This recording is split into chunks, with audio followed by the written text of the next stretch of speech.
सुनिएगा। परीक्षित कौन है? हम आप सब परीक्षित हैं, और हम आप सब लोगों को 7 दिन में मरने का श्राप लगा है।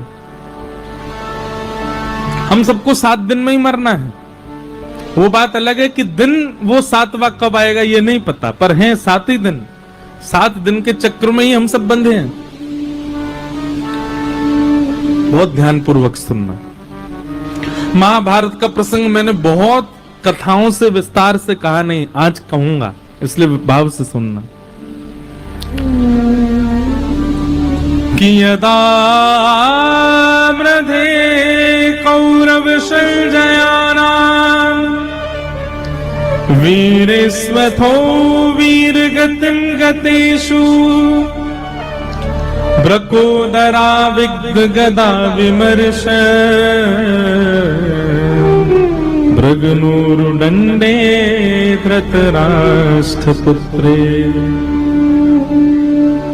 बहुत पहले की बात है। एक बार एक गांव में हमारी कथा हुई। ब्रज के पास ही एक गांव था, तो वहां हमने ऐसे ही कहा कि हम अब महाभारत का प्रसंग सुनाएंगे। तो एक गांव के बूढ़े बुजुर्ग कथा के बाद मेरे से मिलने आए। मैंने कि कहो बाबा। बोले व्यास जी, हमने तो आपको बुलाए हो कि आप हमको भागवत सुनाओ, आप तो महाभारत सुना रहे हो।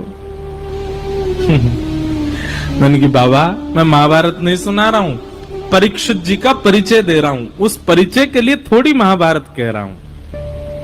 और महाभारत की कथा भागवत में नहीं है, महाभारत के विश्राम से कथा शुरू होती है।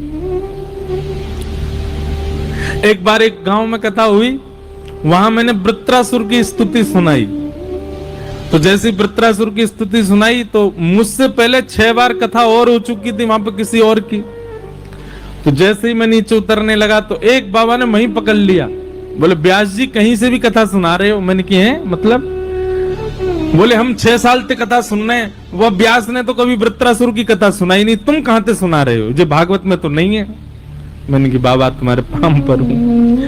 मैंने की अब मैंने अगर प्रमाणित कर दिया तो उस व्यास के पास जाके पूछना उसने क्यों नहीं सुनाई। मैंने भागवत में कथा है। तो कभी कभी ग्रामीण क्षेत्र में कथा होती है ना, तो वहां के लोगों से बड़े आनंद आते हैं। ऐसे ऐसे प्रश्न करते हैं, तर्क अच्छे रहते हैं।